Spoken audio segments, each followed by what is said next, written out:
ছয়টা বিষয় বলে আমি বয়ান শেষ করে দিব।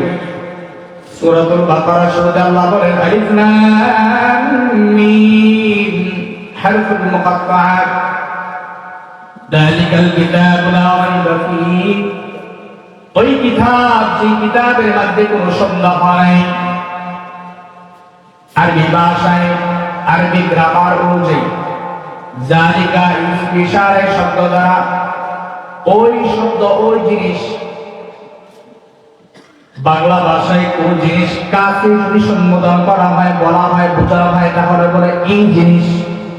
আর যদি দূরে কোন জিনিস যদি বোঝাইতে হয় তাহলে বলে ওই জিনিস। আরবি ভাষায় কাছের জিনিসকে বলে হাদা হাদিহি, দূরের জিনিসকে বলে যালিকা তিলকা। তাহলে আল্লাহ তাআলা যে বললেন ওই কিতাব, যে কিতাবের মধ্যে কোনো সন্দেহ না, অর্থাৎ কিতাবটা অনেক দূরে। আমরা তো দেখতে পাই কিতাব আমাদের অনেক নিকটে, অনেক কাছে, ঘরে আছে, মসজিদে আছে। আমাদের ছেলে আমাদের নাকি হিফজ করেছে, হাফেজ হয়েছে, কোরআন পড়লেই বলে ঠিক না? আল্লাহ তাআলা যালিকা শব্দটা ইবনে কাসির রাহমাতুল্লাহি বলেন এই শব্দটা আল্লাহ তাআলা বুঝে গেছেন যে এমন কিতাব, যে কিতাব সংরক্ষিত রয়েছে। এই মাস হলো রজব মাস। কি মাস? শেষের দিকে নবী আলাইহিস সালাতু ওয়াস সালাম এই মাসে আল্লাহ তাআলা শুধু রহমত করেছে, মেরাজ ভ্রমণ করেছে। সংক্ষেপে বলি, সপ্ত আসমান, সাত আসমান পাড়ি দিয়ে আল্লাহ তাআলার কাছে একেবারে বাইতুল্লাহ ঘরে সুজা ঘর, আল্লাহ তাআলার আরশ একটা ঘর আছে, যে ঘরের নাম হলো বাইতুল মামুর। জমিনের মধ্যে বাইতুল্লাহ শরীফ আমরা বান্দারা তওয়াফ করি, আমরা মানুষ তওয়াফ করি। বাইতুল মামুরের ঘর আকাশের ফেরেশতারা তওয়াফ করে। এই কথা নিয়ে অনেক ব্যাখ্যা আছে, অনেক কথা আছে, সংক্ষেপে বলি। নবী মেরাজ ভ্রমণ করতে গিয়ে বাইতুল মামুর ঘরের মধ্যে যখন প্রবেশ করেছে, আল্লাহ তাআলা আমাদের নবীকে একটা মুজিজা দিয়েছে, যে মুজিজা আল্লাহ কোন নবীকে দেয় নাই। যে মুজিজাটা আল্লাহ তাআলা এমন একটা পুরস্কৃত করেছেন আমাদের মায়ের নবীকে। আল্লাহ তাআলা আমাদের নবীর সাথে একেবারে বসে সম্মুখ পানে সরাসরি কথা বলেছে। সুবহানাল্লাহ, সুবহানাল্লাহ। মায়ের নবী হাদিসে বর্ণনা করেন, আমি বাইতুল মামুর আল্লাহর ঘরে যখন প্রবেশ করলাম, ডানে বামে পিছনের সামনে চতুর্পার্শ্বে যখন আমি আমার দৃষ্টিকে অবলোকন করলাম, দৃষ্টিপাত করলাম, এই ঘরের চতুর্পার্শ্বে দেয়ালের মধ্যে আমরা যখন লৌহে মাহফুজ, লৌহ শব্দের অর্থ হলো তক্তা, মাহফুজ শব্দের অর্থ হলো সংরক্ষিত। মায়ার নবী বলেন বাইতুল মামুর ঘরের চতুর্পার্শ্বে তক্তার মধ্যে এই যে জমিনে কোরআন আল্লাহ তাআলা আমার উপর নাযিল করেছে, এই কোরআনটা সেখানে আমি সারিবদ্ধভাবে দেয়ালের মধ্যে লিপিবদ্ধ রয়েছে, আমি দেখতে পেলাম। সুবহানাল্লাহ। যালিকা আল্লাহ তাআলা বুঝাইলো ওই কিতাব, যে কিতাবটা কোথায় সংরক্ষিত? লৌহে মাহফুজে। সামনে আগে যালিকাল কিতাবু লা রাইবা ফীহি, যে কিতাবের মধ্যে কোনো সন্দেহ নাই। যে কিতাবের মধ্যে কোনো সন্দেহ নাই, এমন কিতাবের উপর ভিত্তি করে আল্লাহ তাআলা ছয়টা জিনিসের কসম খেয়েছেন। এক নম্বর, আল্লাযীনা ইউমিনুনা বিল গায়ব, মুমিন হলো তারা যারা গায়ব অদৃশ্যের প্রতি বিশ্বাস স্থাপন করে। এখানে কেউ এমন আছেন যে আল্লাহকে দেখছেন? কেউ আছেন? তাহলে আমরা যে রবকে দেখি না দেখি, সেই রবের উপর আমাদের বিশ্বাস আছে না নাই? এক নাম্বার হলো যারা অদৃশ্যের প্রতি বিশ্বাস স্থাপন করে, যে বান্দারা আল্লাহকে দেখে নাই, না দেখে আল্লাহর রুবুবিয়্যতের স্বীকারোক্তি দেয়, আল্লাহ তাআলাকে বিশ্বাস করে, আল্লাহ তাআলা বলেন তারা হলো মুমিন, তারা হলো মুসলমান, তারা হলো আমি আল্লাহর নির্বাচিত বান্দা, পছন্দনীয় বান্দা। যে বান্দারা আমি আল্লাহকে না দেখে কেউ আমি আল্লাহর ইবাদত করে আমি আল্লাহ তাআলার দিকে ঝুঁকে পড়ে এই জমিনের মধ্যে তাদের চাইতে বড় উৎকৃষ্ট মানের দামি মানুষ আর দ্বিতীয়ত কেউ হতে পারে না।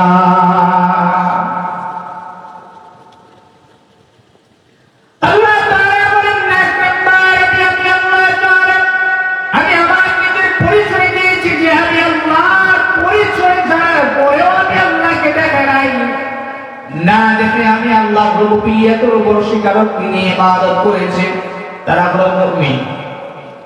দুই নাম্বার হলো ওয়ায়ুকিমুনাস সালাত, যারা আমি আল্লাহকে দেখে নাই, না দেখে আমি আল্লাহর ইবাদত বندگی করে, তারাই বড় বড় দামি বান্দা। মায়ের নবী হাদিসে বলেন,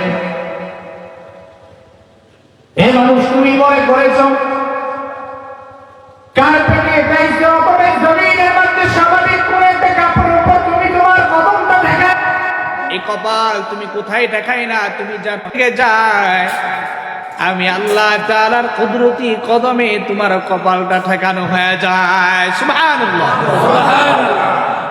আল্লাহ তাআলা বলেন ছয়টা বিষয়ের প্রতি। দুই নম্বর হলো যে যারা নামাজ কায়েম করে, নামাজ নিজে পড়ে, অন্যকে নামাজের দাওয়াত দেয়। আল্লাহ তাআলা বলেন ওয়ায়ুকিমুনাস সালাত, আমি আল্লাহ তাআলার কুদরতি কদমে যখন বান্দা তুমি তোমার কপালটা ঠেকায় দাও, আমি আল্লাহ তাআলা ফেরেশতাদের সাথে গর্ব করতে থাকি, এই দেখেন ওরাই তো বলেছিলেন যে এরা দুনিয়াকে ফাসাদ তৈরি করবে, মারামারি করবে, হানাহানি করবে, ঝগড়া ফাসাদ করবে, আর কত কিছু করবে, হত্যাকাণ্ড করবে, কিন্তু না, এই বান্দা সব কিছুকে ভুলে গিয়ে আমি আল্লাহ তাআলার কুদরতি কদমে সিজদায় লুটিয়ে পড়েছে, আমি আল্লাহ তাআলা এই বান্দাকে মাফ করে দিলাম। নবী হাদিসে বলেন قال النبي صلى الله عليه وآله وسلم أول ما يحاسب به العبد يوم القيامة الصلاة, কবরে বান্দা সর্বপ্রথম নামাজের হিসাব হবে, হাসরে বান্দা সর্বপ্রথম নামাজের হিসাব হবে। অন্য হাদিসে নবী বলেন, ইবনে মাজাহ শরীফে নবী বলেন কিছু মানুষের নামাজ এমন হয়ে যায় যে তিন ভাগে বিভক্ত হয়, এক ভাগ দুনিয়া থেকে যায় আর দুই ভাগ তার সাথে যায়, এক ভাগের কিছু অংশ আল্লাহ কবুল করে, আর এক ভাগ এমন হয় যে হাসরে ময়দানে কোরআন কাপড়ের টুকরা বানায় তার চেহারার মধ্যে বানা হবে, যা বান্দা যা তুই তোর নামাজ নিয়ে যা। যারা নামাজ কায়েম করে তাদের অন্তর করা প্রমাণ হয়, কারণ নবী মেরাজ হলো আল্লাহ তাআলা শরীরে দেখা করেন, আর উম্মতের মেরাজ হলো যে নামাজের মাধ্যমে আল্লাহর সাথে কথোপকথন। সুবহানাল্লাহ। নামাজ পড়ে না, কত এমন মানুষ আছে যে আযান আযান মসজিদের সামনে যে বিড়ি টানতে টানতে যায়, আছে না নাই? তার বিড়ির সাথে সংসার, ৬০-৭০ বছরের জিন্দেগি বিড়ি ছাড়া কিচ্ছু দেখে না। আমি প্রায় সময় একটা কথা বলি, আশরাফ থানভী রাহমাতুল্লাহ আলাইহি বলেন, যারা আগে তো তাবুক খাইতো, তাবুক না তাবুক, এটা যখন টানতো আগুনের গতিশীলতা মুখে দিয়ে যেত না, দূরে থাকতো। আচ্ছা বিড়ি দিয়ে বুঝে, বিড়ির আগুন যখন টানে তো এই আগুন কাছে আসে না, দূরেই থাকে, কাছে আসে। তো সবারই থানভী রাহমাতুল্লাহ আলাইহি, তিনি তো মহানী ডাক্তার ছিলেন, তিনি তিনার ভাষায় বলে যে আগুন কাছে যখন আসতে থাকে তখন এটাকে বলতে থাকে, মানে যে কান কাছে তারা বলতে থাকে, কারণ আগুনের কাজে হলো তো যাকে ধরে তাকে কি আদর করে না, করে সরকার করে দেয়। আগুন ধরে বেমা অপেক্ষা করতে হয়, এখন ধরুন বিড়ি যখন টানতে টানতে মুখের কাছে আগুন চলে আসে তখনও বলতে থাকে, কাছে আসলে যখন একেবারে মুখের কাছে চলে আসে তখন বিড়ি খুব আগুন ফেলে দেয়, বিড়ি ফেলে দেয়, তখন তোর বিড়ি থাকে না, আগুনে বিড়ি খাইছে, বিড়ি খাওয়ার পর তারে খাইতে আসতেছে, তো যখন খাবে তখন কাছে আসার পরে আগুন ফেলে দেয়, বিড়ি ফেলে দেয়। হাকিমুল উম্মাহ আশরাফ থানভী রাহমাতুল্লাহ আলাইহি বলেন, এই আগুনে বিড়ি জমিনের মধ্যে পড়ে সেখানে উঠতে থাকলে বেঈমান, তুই অপেক্ষা কর, তোরা এখন ধরতে পারিনি, কাল ধরবো, কাল না হয় পরশু, না হয় তারপরে, কিন্তু ধরবো একদিন, তার কোন সন্দেহের অবকাশ। তো আমাদের অনেক কারণে এটাকে আরো সহজভাবে একটা সমাধানে নিয়ে আসে, কি যে 60-70 বছরের জিন্দেগি বিড়ির সাথে যখন তুমি খাটাই না, তো কবরে যাওয়ার পরে ফেরেশতারা বলবো, চাচা 60-70 বছরের জিন্দেগি বিড়ি দিয়ে যখন কাটাইলেন, কবরের জিন্দেগিটার বিড়ি ছাড়া, বিড়ির আগুন ছাড়া কেমনে কাটাইলেন? দুনিয়ার যত আগুনের সাথে কাটাইলেন, কবরেতে আবার আগুন ছাড়া কেমনে থাকে? নেন চাচা, আগুন ধরায় দেন। তো যারা কঠিন মুসলমান হয়, তারা নামাজ পড়ে, তারা আল্লাহর একত্ববাদের স্বীকারোক্তি দেয়, রুবুবিয়্যতের স্বীকারোক্তি দেয়, তাদের অন্তর বড় নরম থাকে, নামাজের ভিতরে অন্তর বড় নরম থাকে। আল্লাহ তাআলা বলেন 2 নম্বর বিষয় হলো ওয়াইকিমুস সালাত, যারা নামাজ কায়েম করে মুমিন মুসলমানের পরিচয়। ওয়াইউতুনাজ যাকাত, 3 নম্বর বিষয় হলো যারা যাকাত প্রদান করে। আজকে আমি এই যে বৈশের বাজারে একটা কথা বলে যাই, ইমানদার ব্যক্তি হলে আগামীকাল এই জিনিসটা করে দোকানে যেখানে মন চায় সেখানে একেবারে সুন্দরভাবে বড় আকারে করে লিখে রাখবেন যে যতদিন না পর্যন্ত যাকাতের হক আদায় করে করে যাকাত দেওয়া না হবে, ততদিন পর্যন্ত সমাজ থেকে, দেশ থেকে দরিদ্র বিমোচন হবে না। ঠিক না? এটা লিখে রাখবেন। যতদিন পর্যন্ত যাকাতকে জরিমানা মনে করবে, ততদিন পর্যন্ত সমাজে শান্তি আসবে না। আর যেদিন এটা মনে করবে যে আমি আমার দায়িত্ব পালন করেছি, আল্লাহ আমার উপর এটা ফরজ করেছে, আল্লাহর আদেশকে আমি মেনেছি আল্লাহ রাজি এবং খুশির জন্য, সেদিন সমাজে শান্তি অবস্থান করবে, শান্তি বিরাজমান হবে। তাহলে এই কথাটা হৃদয়ে নিয়ে রাখেন, যতদিন না পর্যন্ত যাকাতের হক আদায় করে করে, হিসাব করে করে পাঠ্যপাঠ যাকাত না দেওয়া হবে, ততদিন পর্যন্ত সমাজ থেকে দরিদ্র বিমোচন হবে, দরিদ্র বিমোচন হবে না। ওমর ইবনে খাত্তাব রাদিয়াল্লাহু তাআলা সুন্দর সমাজ তিনি গঠন করে দেখাইছেন। নবী আলাইহিস সালাতু ওয়াস সালাম রাষ্ট্রনায়ক হয়েছেন, সাহাবায়ে কেরামদেরকে শিক্ষা দিয়েছেন, সুন্দর সমাজ গড়ে দেখাইছেন। ইনসাফ ওয়ালা ছিল, ইনসাফ ওয়ালা বড় রাষ্ট্রনায়ক ছিল ওমর ইবনে খাত্তাব রাদিয়াল্লাহু তাআলা। কেমন ইনসাফ ওয়ালা বড় রাষ্ট্রনায়ক ছিল, বড় আমিরুল মুমিনিন, বিশ্বাসীদের নেতা ছিল। ওমর রাদিয়াল্লাহু তাআলা হঠাৎ একদিন রাতের বেলায় রাষ্ট্রীয় কোষাগার থেকে রাষ্ট্রের টাকায় মোমবাতি কিনে রাষ্ট্রের কাজ করতেছিলেন, ঘরের দরজা বন্ধ করে হঠাৎ করে কিছু নিকটতম আত্মীয় স্বজন অথবা বাহিরে কিছু লোক আসছে। ওমর রাদিয়াল্লাহু তাআলার সাথে কথা বলার জন্য দরজার মধ্যে কড়া দেওয়ার পর ওমর রাদিয়াল্লাহু তাআলা যে মোমবাতি দিয়ে রাষ্ট্রের কাজ করতেছিল সেই মোমবাতি নিভে ফেলল। তারপরে নিজের টাকার কেনার মোমবাতি ধরাইল। আত্মীয় স্বজনরা বলেন, আমিরুল মুমিনিন, কাহিনী বুঝলাম না, তার রহস্যকে মোমবাতি নিভাইলেন আবার ধরাইলেন। ওমর ইবনে খাত্তাব রাদিয়াল্লাহু তাআলা বলেন, শুনো, রাষ্ট্রের টাকায় মোমবাতি দিয়ে আমি আমার নিজের হাজত প্রয়োজন সারবো, আমি আমার আত্মীয় স্বজনদের সাথে সময় ব্যয় করবো, রাষ্ট্রের টাকার বেইনসাফি হবে, এটা আমি ওমর দ্বারা কখনো হতে পারে না। এমন যদি হতো আমার দেশের শাসকেরা আবু বকরের মতো হতো, ওমরেরই মতো। সুবহানাল্লাহ।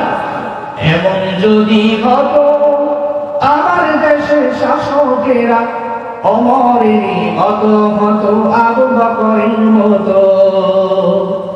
জনগণের খোঁজ খবর নিত রাত পরে, ঘুরে ঘুরে কেউ আছে অনাহারে, আছে কি কেউ অনাহারে? আমার দেশের কৃষক শ্রমিক বঞ্চিত হতো না, আমার দেশের মা বোনেরা লাঞ্ছিত হতো না, ঠিক না? আমার দেশের কৃষক শ্রমিক বঞ্চিত হতো না, আমার দেশের মা বোনেরা লাঞ্ছিত হতো না। ধনী গন্ধ ভালোবাসার জীবন ফিরে পেত।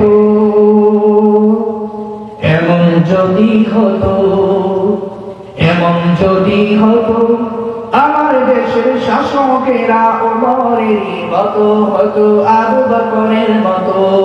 এমন রাষ্ট্র চাই কি চাই না? আল্লাহ ইনসাফ ওয়ালা রাষ্ট্রনায়ক আমাদেরকে দান করুন, আমিন। কোরআনের শাসনে বাংলাদেশে কায়েম করে দিলেন আল্লাহ। যারা বুক ফুলে আপনার একত্ববাদের স্বীকারোক্তি দিবে, ইমানদার ব্যক্তি হবে, যাকাত আদায় করবে এবং এটা জরিমানা মনে করবে না। আল্লাহ রাজা ও সন্তুষ্ট অর্জন করা মধ্য দিয়ে আপনার এই রাজা ও সন্তুষ্টের প্রতি মানুষ দাবিতে হবে। আল্লাহ তৌফিক দান করুন, সকালে বলে আমিন। তাহলে তিন নম্বর বিষয় হলো আল্লাযীনা ইউমিনুনা বিল গায়বি ওয়া ইউকিমুনা আস-সালাতা ওয়া মিম্মা রাযাকনাহুম ইউনফিকুন। চার নম্বর বিষয় হলো ওয়া মিম্মা রাযাকনাহুম ইউনফিকুন। চার নম্বর বিষয় হলো ওয়াও দ্বারা আল্লাহ তাআলা কসম খেয়েছেন, ওয়া মিম্মা, মিম্মা মাইনাসুল আরবি গ্রামার অনুযায়ী আল্লাহ তাআলা বলেন, আমি আল্লাহ তাআলা যাহা কিছু বান্দা তোমাকে নিয়ামত দিলাম, আমি আল্লাহ তাআলা রিজিক সবজি সম্পদ আমি আল্লাহ তোমাকে দান করলাম। ওয়া মিম্মা রাযাকনাহুম ইউনফিকুন, এই সম্পদ থেকে আমি আল্লাহ রাস্তায় খরচ করো।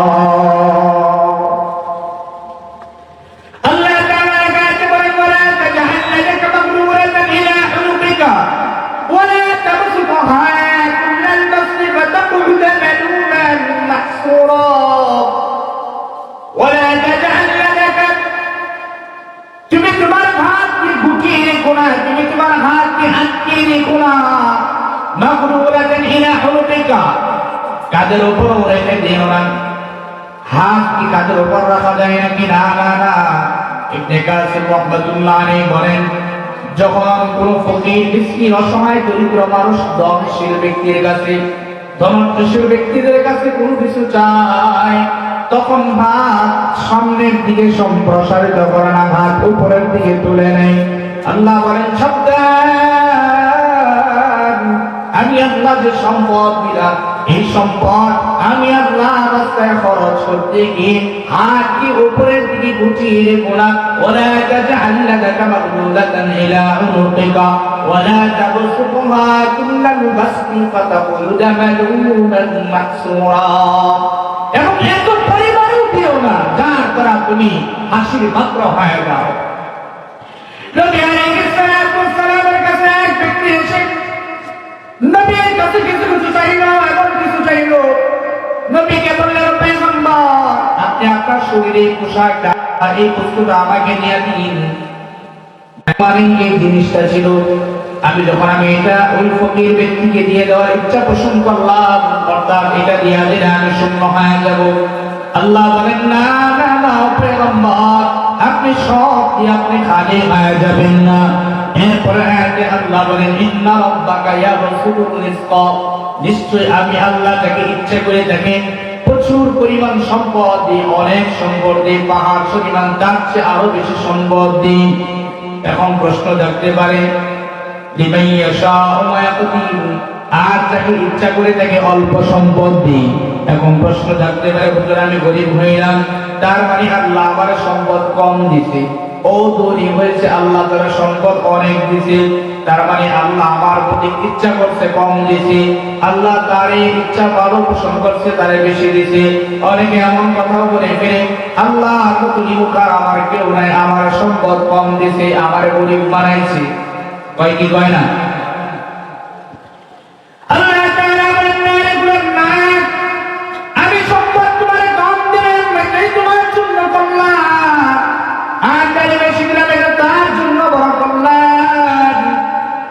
উদাহরণস্বরূপ করি, মনে করেন একজন সিরা জুতা পরে ঠান্ডা দিন হাঁটতেছে, আর একজনকে ঢাকা বলে আল্লাহ কি আমারই দেখলো নাকি এমন গরিব বানানোর ক্ষেত্রে সিরা জুতা পরে হাঁটতেছে, আল্লাহ আমার সম্পদ দেয় নাই।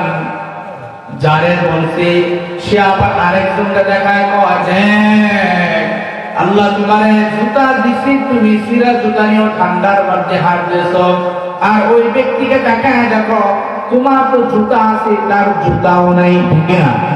তাহলে তোমার চাইতে সে আরো বড় অভাবী, তোমার চাইতে, অর্থাৎ তার চাইতে তুমি তোমার অবস্থানে আলহামদুলিল্লাহ। আবার সামনে যাওয়ার পরে বলে দেখো তোমার তো জুতা আছে, একজনের জুতা নাই। এমন ব্যক্তি আছে যে ওই তাকে দেখো সে জুতা পরবে, তার জুতা পাও নাই। তাহলে যার জুতা একবারে নেই তার চাইতে ওই যে যার পাওই নেই সে তার অবস্থানে ভালো নাকি বন্ধ? তার তো পাওই নেই, যার পাও একবারে নেই তার চাইতে যার পা আছে জুতা নাই, যার পাও একবারে তার চাইতে যার একবারে জুতা নেই পা আছে সে আলহামদুলিল্লাহ, সে কি? তারপরে একজনের চাইতে আর একজন আলহামদুলিল্লাহ, অর্থাৎ আল্লাহ বুঝাইতে চাইলেন ইন্না রাব্বাকা ইয়াবসুতু রিজকা লিমান ইয়াশাউ ওয়া ইয়াকদির, আমি আল্লাহ যাকে ইচ্ছা করে তাকে প্রচুর পরিমাণ সম্পদ দিই, আর যাকে ইচ্ছা করে তাকে অল্প সম্পদ দিই। অনেক আয়াতে আল্লাহ বলেন লা ইয়াগুররান্নাকা তাকাল্লুবুল লাযীনা কাফারু ফিল বিলাদ। সূরা মুমিন মুসলমান, আমি আল্লাহ তাআলা ঈমানদার ব্যক্তিদেরকে অল্প সম্পদ দিব। লা ইয়াগুররান্নাকা তাকাল্লুবুল লাযীনা কাফারু ফিল বিলাদ মাতাউন কলিল। ঈমানদার ব্যক্তিদেরকে সম্পদ কম দেব, বেঈমানদেরকে বেশি দেব। অর্থাৎ আদ-দুনিয়া সিজনুল মুমিন ওয়া জান্নাতুল কাফির। নবী বলেন কাফিরদের জন্য দুনিয়াটা হলো বালাখানা, মুমিনের জন্য জেলখানা। আর আখিরাতের লাইনে আখিরাত হবে মুমিনের জন্য বালাখানা, কাফিরদের জন্য হবে জেলখানা। আসলে বাইদের এমন দুইটা দল থাকবে, আল্লাহ তাআলা তাদেরকে বলবে রে গোলাম আমি আল্লাহ তোমার সম্পদ দিলাম, তুমি সম্পদ দিয়ে কি করলা? এই সম্পদ কোন রাস্তায় ব্যয় করলা? ব্যক্তি বলবে আল্লাহ রঙে রঙে দুনিয়ায় মায়া করে আমি আবার খুশি হুশারায় সম্পদ এভাবে ওভাবে খরচ করেছি। আল্লাহ তাআলা ফেরেশতাদেরকে ডেকে বলবে আয় আয় আয়, ব্যক্তিরা পিছনে ধাক্কা দিয়ে জাহান্নামের গর্তের মধ্যে ফেলে দিই। আরেকজনকে আল্লাহ তাআলা বলবে না সম্পদ কম দিলাম, কিন্তু তোমার মধ্যে কি কোনো আফসোস আছে নাকি?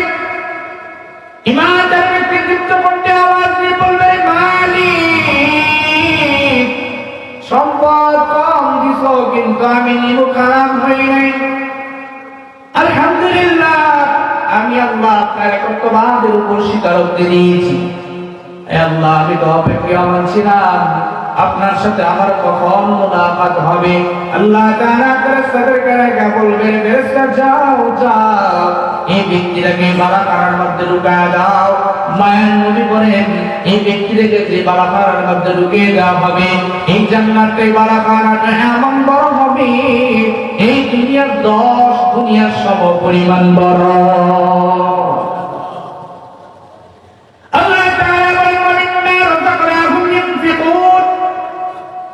যে সম্পদ আমি আল্লাহ তোমাকে দান করলাম এই সম্পদ আমি আল্লাহর রাস্তায় খরচ করো। যদি খরচ না করো আল্লাহ বেআইনি খরচ করো। মায়ের নবী হাদিসে বলেন قال النبي صلى الله عليه وآله وسلم إن حجرا يقذف به في جهنم 70 غرافا أن يبلغ قارها। আল্লাহ বলছেন যে ভালো রাস্তায় খরচ করার জন্য, আল্লাহর রাস্তায় ব্যয় করার জন্য, কিন্তু যারা যাত্রা করার প্রতি খরচ করে, মানুষ আমাকে বাবা বলবো এটার পেছনে খরচ করে, অথবা মানুষকে দেখানোর জন্য মানুষকে দান ও খয়রাত করে, অথবা গুনার আড্ডার প্রতি ব্যয় করার জন্য টাকা পয়সা খরচ করে, মায়ার নবী বলেন যারা গুনার লাইনে এই সম্পদে টাকা পয়সা ব্যয় করলা, নবী বলেন যে আল্লাহ তাআলা তাদেরকে এমন জাহান্নামে নিক্ষেপ করা হবে এক নাম্বার হলো যে আমি আল্লাহ সম্পদ দেওয়ার পরে সম্পদের প্রতি শুকরিয়া আদায় করে নাই। দুই নাম্বার হলো সম্পদকে সঠিক কাজে ব্যয় করে নাই।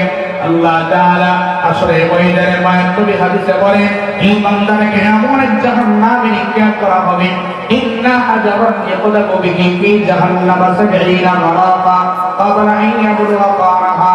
এমন একটা জাহান্নাম হবে যে জাহান্নাম তার গর্তের মুখ থেকে একটা পাথরকে যদি জাহান্নামের তলদেশে নিক্ষেপ করা হয় 70 মারাকা ক্বাবলা আন ইয়াবলুগা কারাহা 70,000 বছর অবধি চলে যাবে, তারপর এই পাথরটা জাহান্নামের তলদেশ অবধি পর্যন্ত পৌঁছানো সম্ভব হবে না। এবং নিঃশব্দে পর্যন্ত জাহান্নাম যারা আল্লাহর দেওয়া সম্পদ সঠিক কাজে ব্যয় করে নেবেন নবী বলেন এক নাম্বার হলো যদি সঠিক পথে ব্যয় করতো তাহলে আল্লাহ কৃতজ্ঞতার বহিঃপ্রকাশ হবে যে আল্লাহ আমার সম্পদ সম্পদ বলছে গরিব অসহায় মুসলিম দরিদ্রদেরকে আল্লাহ রাজা এবং সন্তুষ্টির জন্য দান করা। দুই নাম্বার হলো যে অথবা আল্লাহর রাস্তায় খরচ করা, আল্লাহর জন্য খরচ করা। আসলে ভাই আল্লাহ তাআলা বান্দাকে ডেকে বলবে আয় আয় আয় আমি সম্পদ দিলাম, এই সম্পদ তুমি কোন খাতে ব্যয় করলা। অথবা আল্লাহ তাআলা দীপ্ত কণ্ঠে কহারিয়াতের আওয়াজ দিয়ে বলবে এ গোলাম সম্পদ দিলাম, আমি আল্লাহর সেবা কি তুমি করতে পারো নাই? বান্দা বলবে মালিক আপনার সেবা কেমনে করব? আল্লাহ তাআলা দীপ্ত কণ্ঠে আওয়াজ দিয়ে বলবে গোলাম আমি আল্লাহর রাস্তায় যদি খরচ করতাম, আমি আল্লাহর জন্য খরচ করতাম, দরিদ্র অসহায় ব্যক্তিদের প্রতি খরচ করতাম, সম্পদ থেকে তুমি তোমার মুখ ফিরে রাখতাম, তাওয়াজু বিনয়ের সাথে চলাফেরা করতাম, তাহলে হতো আমি আল্লাহর বড় সেবা। আর যখন এগুলো করো নাই তো আমি আল্লাহর সেবা করো নাই, যা যা যা জাহান্নামের অগ্নিকুণ্ড প্রজ্বলিত আগুনের সেই স্বাদ ভোগ করে না। সূরা তাওবার মধ্যে আল্লাহ তাআলা বলেন ওয়াল্লাযীনা ইয়াকনিজুনা আয-যাহাবা ওয়াল ফিদ্দা, যারা স্বর্ণ এবং রূপা, কোরআনের আয়াতে বলতেছে যারা স্বর্ণ এবং রূপা যারা জমা করে রাখে, ইয়াকনিজু যারা সঞ্চয় করে রাখে, জমা করে রাখে, আর কি রাখে ওয়ালা ইউনফিকুনাহা ফি সাবিলিল্লাহ, আল্লাহর রাস্তায় খরচ করে না। আল্লাহ নবীকে বলেন হে পয়গম্বর আপনি আপনার জবান দ্বারা আমি আল্লাহর এই কথাকে আপনি জানায় দিন, সুসংবাদ দিয়া দিন। ফাবাশশিরহুম বিআযাবিন আলীম, ভালো খবর হলে সুসংবাদ হয়, খারাপ খবর হলে দুঃসংবাদ। তাহলে কোরআনের ভাষায় আল্লাহ কেন সুসংবাদ বললেন? অর্থাৎ এই কথার দ্বারা ইমাম কুতুবী রাহমাতুল্লাহ আলাইহি বলেন যারা আল্লাহর রাস্তায় খরচ করে না, যারা কৃপণ হয়, তাদেরকে আমি আল্লাহ তাআলা এমন যন্ত্রণাদায়ক শাস্তির সুসংবাদ দিলাম। এই সুসংবাদ মানে তার প্রতি লজ্জা, তার প্রতি আমি আল্লাহ তাআলা লজ্জা, তার প্রতি আমি আল্লাহ তাআলা হেয় প্রতিবন্ধ করে এই আওয়াজ দিলাম ফাবাশশিরহুম বিআযাবিন আলীম, যন্ত্রণাদায়ক শাস্তির জন্য তুমি অপেক্ষামান থাকো।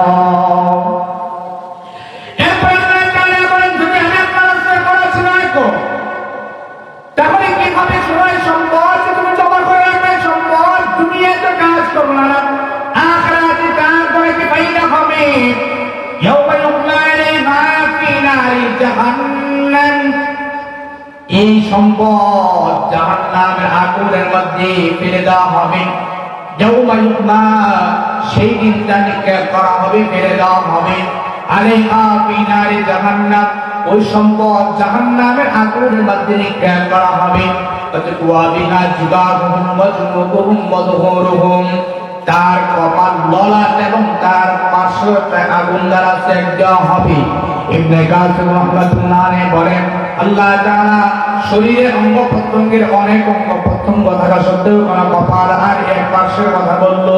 যখন কেউ কারো কাছে কোনো কিছু চায় তখন আগে কপালটাকে প্রবঞ্চিত করে ফেলে, দিব না, কি করবো না, গরিব চাই না, যা দিব না, এই যে জাতিরা কপালটা প্রকঞ্চিত করে আর এই ডান পাশ একটু মুচড়ায় ফেলে আল্লাহ কোরআনের ভাষায় বলেন ইয়াউমা ইজমারি মা ফি নারি জাহান্নাম ফাতকুয়া বিহা জিবাহুহুম ওয়া জুনুবুহুম ওয়া যুহুরুহুম হাদা মা কারাফতুম লিআনফুসিকুম শাদ্দাত এই সম্পদ তোমাকে জাহান্নামে তুলে নিয়ে যাবে শুধু তারা এই সম্পদ আগুনের মধ্যে অগ্নিকুণ্ড প্রজ্বলিত আগুনের মধ্যে উত্তপ্ত করা হবে মেরে দেওয়া হবে এই আগুন তারপর কপালে ফেক দেওয়া হবে ডান পাশ অথবা এই পাশে এক দিয়ে ফেক দেওয়া হবে মায়ের নবী হাদিসে বলেন শুধু তাই না এই সম্পদ এমন একটা বিষাক্ত সাপ পানিয়ে দেওয়া হবে এই সম্পদ যে আগুনের মধ্যে উত্তপ্ত করা হলো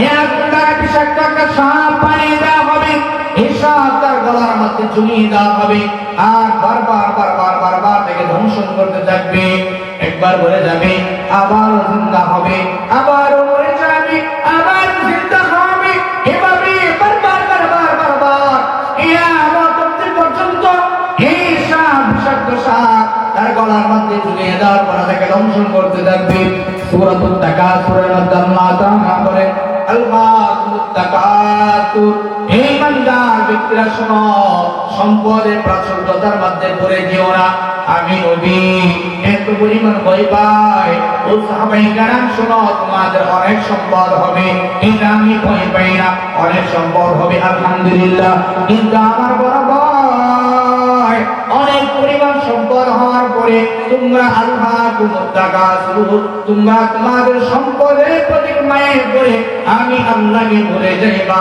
কোন পর্যন্ত এই মুমিন মুসলমান শোনো হাত্তা তুরকুল মাকাবির কবর অবধি পর্যন্ত সম্পদের মায়ায় পড়িও না সম্পদের প্রতি মন ধাবিত করিও না এই সম্পদ তোমাকে নরকে পাঠাবে এই সম্পদ তোমাকে জাহান্নামের দিকে নিয়ে যাবে আল্লাহ তাআলা আরেক আয়াতে বলেন ইন্নামা আমওয়ালুকুম ওয়া আওলাদুকুম ফিতনা এই জমিনের মধ্যে সবচেয়ে বড় ফিতনা হলো ইন্নামা আমওয়ালুকুম ওয়া আওলাদুকুম ফিতনা এক নাম্বার হলো সম্পদ এক নাম্বার কি আওয়াজ দিয়ে বলুন এক নাম্বার কি সম্পদ দুই নাম্বার হলো সন্তান এই দুনিয়ার মধ্যে সবচেয়ে বড় মায়ার প্রতীক যদি কোনো বস্তু থাকে এক নাম্বার হলো সম্পদ দুই নাম্বার হলো সন্তানাদি আল্লাহ তাআলা আল্লাহর ভাষায় বলে এই জমিনের মধ্যে সবচেয়ে বড় ফিতনা হলো এইটা ওয়া আওলাদুকুম ফিতনা আর যদি তোমরা এই সব মায়া ভুলে যদি আমি আল্লাহর জন্য দাবিত হয়ে যাও আমি আল্লাহ তাআলা সুস্পষ্ট আয়াত দ্বারা পড়ে দিই বার্তা তোমাদেরকে বলে দিলেন আল্লাহু ইনদাহু আজরুন আযীম যদি সম্পদ এবং সন্তানের মায়া থেকে দূরীভূত হও আমি আল্লাহর মায়ার দিকে দৌড়াও আমি আল্লাহ তাআলার কাছে রয়েছে উত্তম প্রতিদান সুবহানাল্লাহ এজন্য আল্লাহ তাআলা প্রতি দাবিত হওয়া কার প্রতি আমি হাত জোর করে বিনয় করব একজন উঠবেন না দোয়া দিয়ে তারপরে বিদায় করবেন পারবো না ইনশাআল্লাহ পারবো না ইনশাআল্লাহ সবার হোক আজকের মাহফিল শুধু ভয় না ওই দিনগুলো ভয় করা যেদিন আমি আল্লাহ তাআলার সম্মুখ পানে দাঁড়াইতে হবে কাঠ করা আসামি পানে দাঁড়াইতে হবে সেই কঠিন মুসিবতের দিন একজন আরেকজনকে চিনবে না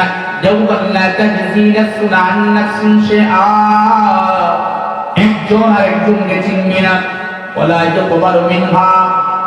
এবং গ্রহণ করা হবে না শাফাআতু এবং সুপারিশ গ্রহণ করা হবে না কারো সুপারিশ গ্রহণ করা হবে না সেই দিন ওয়ালা ইউকবাল মিনহা শাফাআতু ওয়ালা ইউখাযু মিনহা আহাদুন ওয়ালা হুম ইনসারুন এবং কারো সাহায্য কারো প্রতি কোনো গ্রহণ করা হবে না দুনিয়ায় যদি একজন বিপদগ্রস্ত হয়ে যায় বিপদের মধ্যে জেলে পড়ে তাহলে বড় ভাই ছোট ভাইকে সহযোগিতা করে অথবা ছোট ভাই বড় ভাইকে সহযোগিতা করে বন্ধু বন্ধুকে সহযোগিতা করে আরে দুনিয়ায় নশ্বর দুনিয়া বিপদে পড়ে গেলে আমার এমন এক অবস্থা হয়ে যায় নিজের আপন জীবন সঙ্গী নিজের বউ স্বামীকে সহযোগিতা করে না আল্লাহ তাআলা বলেন দুনিয়ায় যদি এমন হয় আসলে ময়দানে কেমন হবে সূরা আবাসার মধ্যে আল্লাহ তাআলা জবাব দেন ইয়াউমা ইয়াফিরুল মারউ মিন আখিহি ওয়া উম্মিহি ওয়া আবিহি ওয়া সাহিবাতিহি ওয়া বানিহি লিকুল্লি ইমরিইন মিনহুম ইয়াউমা ইযিন শা'নুন ইউগনি। বড় ভাই পালাবে, বাবা পালাবে, একজন আরেকজন থেকে দৌড়ে পালাবে, কেউ কাউকে চিনবে না। আল্লাহ বলেন যে সেই দিনকে ভয় করো, যেই দিন আমি আল্লাহ তাআলার কাজ করার আসামে আমি আল্লাহ তাআলার সম্মুখ পানে দাঁড়াতে হবে। এই জন্য আমরা সেই দিনকে ভয় করি কি করি না? তাহলে 4 নম্বর কথা হলো আমিন্না রাযাকনাহুম ইউনফিকুন, যে সম্পদ আমি আল্লাহ তাআলা দিয়েছি সেই সম্পদ থেকে আমি আল্লাহর রাস্তায় খরচ করব। 5 নম্বর হলো আল্লাযীনা ইউমিনুনা বিমা উনজিলা ইলাইকা ওয়া মা উনজিলা মিন ক্বাবলিক। ও পয়গম্বর, আপনি বলে দিন আপনার উপর যে কুরআন আমি আল্লাহ তাআলা নাযিল করলাম, ওয়াল্লাযীনা ইউমিনুনা বিমা উনজিলা ইলাইক, আপনার প্রতি যে কুরআন আমি আল্লাহ তাআলা নাযিল করে দিলাম, ওয়াল্লাযীনা ইউমিনুনা বিমা উনজিলা ইলাইকা ওয়া মা উনজিলা মিন ক্বাবলিক, আপনার পূর্বে যে নবীগণের উপর আমি আল্লাহ তাআলা যে কিতাব নাযিল করে দিলাম এগুলোর উপর বিশ্বাস স্থাপন করতে হবে। কি করতে হবে? যারা বিশ্বাস স্থাপন করে তারা হলো মুমিন, যারা বোঝে না, জানে না, বিশ্বাস স্থাপন করে না, মেনে হয় না, তারা হলো বেঈমান, তারা হলো কাফির। 6 নম্বর হলো আল্লাহ তাআলা বলেন ওয়া বিল আখিরাতি হুম ইউকিনুন, আখিরাতের প্রতি বিশ্বাস স্থাপন করা কিসের প্রতীক? আখিরাতের প্রতীক। আমরা আখিরাতকে বিশ্বাস করি কি করি না? আওয়াজ দিয়ে বলতে হবে, আখিরাতকে বিশ্বাস করি কি করি না? করি। আখিরাতের প্রতি বিশ্বাস স্থাপন করা, এটা আমি মৌলভী বলছি নাকি আল্লাহ নিজে বলছে? আল্লাহ নিজে বলছে যে আখিরাতের প্রতি বিশ্বাস স্থাপন করা। কারণ হাসরে ময়দান হবে এত কঠিন এক ভয়াবহ অবস্থা। মায়ের নবী হাসরে ময়দানের অবস্থা যখন সাহাবায়ে কেরামদের কাছে বর্ণনা করেন, নবী বললেন যে 50,000 বছর বস্ত্রহীন অবস্থায়, কাপড়বিহীন অবস্থায় হাসরে ময়দানে অবস্থান করতে হবে। অর্থাৎ লেঞ্চা কয় বছর? 50,000 বছর হাসরের ময়দানে কাপড়বিহীন অবস্থায় দাঁড়িয়ে থাকতে হবে। আম্মা আয়েশা রাদিয়াল্লাহু তাআলা এই কথা শোনার পর এত পরিমাণ কান্না করে আর দৌড়ে এসে নবীকে বলল, পয়গম্বর, হাসরের ময়দানে নারী আর পুরুষ সমান তারে 50,000 বছর বস্ত্রহীন দাঁড়িয়ে থাকতে হবে। আল্লাহ তাআলা তো আমরা নারী হিসেবে আমাদেরকে হায়া দিয়েছেন, লজ্জা দিয়েছেন, শরম দিয়েছেন, পুরুষের চাইতে কম না বেশি? বেশি। আম্মা আয়েশা রাদিয়াল্লাহু তাআলা আনহা বলেন, পয়গম্বর, আসলে ময়দানে দাঁড়িয়ে থাকতে হবে, আমাদের নারীদের তখন কি অবস্থা হবে? 50,000 বছর আসলে ময়দানে বস্ত্রহীন অবস্থায় দাঁড়িয়ে থাকতে হবে। শুনো, কথা তো আমার শেষ হয় নাই, তবে কথা হলো 50,000 বছর জানানি আর পুরো সমান্তরে সমানভাবে একভাবে দাঁড়িয়ে থাকবি। ও আয়েশা শুনো, এই চেহারাত আকাশের দিকে হয়ে থাকবি, আর বস্ত্রহীন অবস্থায় নারী আর পুরুষ সমান্তরে তারা দাঁড়িয়ে থাকবে। কে পুরুষ কে নারী একজন আরেকজনের দিকে তাকানোর কোন সুযোগ পাবে না। সুযোগ না পাওয়ার মধ্য দিয়ে 50,000 বছর কেটে যাবে। ওই দিনকে ভয় করা কোন দিন? কি নবী অন্য হাদিসে বলেন, শুধু তা না, আসলে ময়দানে এমন কঠিন অবস্থা হবে, সূর্যটা অত হাত উপরে চলে আসবে, জমিনটা হয়ে যাবে তামা। সূর্যটা অত হাত উপরে চলে আসার পর শরীরটা সূর্যের তাপে একেবারে জ্বলে পুড়ে সারখার হয়ে হয়ে জমিনের মধ্যে পড়ে যাবে। আর নবী হাদিসে বলেন, এই জিহ্বাটা তার নাভির অগ্নি পর্যন্ত চলে আসবে। কঠিন গরমের সময় দেখবেন পুকুরে যখন তৃষ্ণা লেগে যায়, পানির তৃষ্ণা লেগে যায়, তখন জিহ্বাটা একবারে নিচে আসতে আসতে পারে না, পুরো জিহ্বাটাই বের করে দিতে। এই দুনিয়ার স্বাভাবিক এই গরমের মধ্যে যদি এমন অবস্থা হয়, আসলে ময়দানে যে সূর্যটা আল্লাহ তাআলা অত হাত উপরে নিয়ে আসবে, সেই দিনের অবস্থা কি হবে? আল্লাহ বলেন, লত্তাকু, সেই দিন আমি আল্লাহকে ভয় করো। কোন দিন? ইয়াউমান লা তাজজি নাফসুন আন নাফসিন শাইআ, যেই দিন একজন আরেকজনকে সহযোগিতা করবে না, সেই দিনকে ভয় করো, যেই দিন আমি আল্লাহর কাজ করে আসামে হয়ে আমি আল্লাহ তাআলার সম্মুখ পানে দাঁড়াতে হবে। ওই দিনকে ভয় করো। আর এই দুনিয়ায় কেউ সমস্যায় পড়ে গেলে স্বাভাবিকভাবে একজন আরেকজনকে সহযোগিতা করে হাসরের ময়দানে আমার অবস্থা হবে না। হাসরের ময়দান বড় কঠিন হবে। আল্লাহ তাআলা বলেন ওয়ালা ইউখাযু মিনহা শাফাআত ওয়ালা ইউখাযু মিনহা শাফাআতুন ওয়ালা হুম ইনসারুন, কোন মানুষের সাহায্য সহযোগিতাও গ্রহণ করা হবে না। সেই দিন যদি ভয় করে, সেই দিন যদি ইমানদার ব্যক্তির হৃদয়ে ধারণ করে, আল্লাহ তাআলা প্রতি বিশ্বাস স্থাপন রাখে, আল্লাহ তাআলা তার আয়াতে বলেন উলাইকা আলা হুদান মির রাব্বিহিম, তারাই হলো ওই ব্যক্তি যারা আমি আল্লাহ তাআলার হেদায়েত প্রাপ্ত। আমি আল্লাহ তাআলা এই ছয়গুণ পালনেওয়ালা, ছয়গুণ অন্তরে লালন করনেওয়ালা যারা মুমিন হয়, যারা মুসলমান হয়, উলাইকা আলা হুদান মির রাব্বিহিম, আল্লাহ তাআলা বলে তারাই আমি আল্লাহ তাআলার বড় হেদায়েত প্রাপ্ত। উলাইকা হুমুল মুফলিহুন,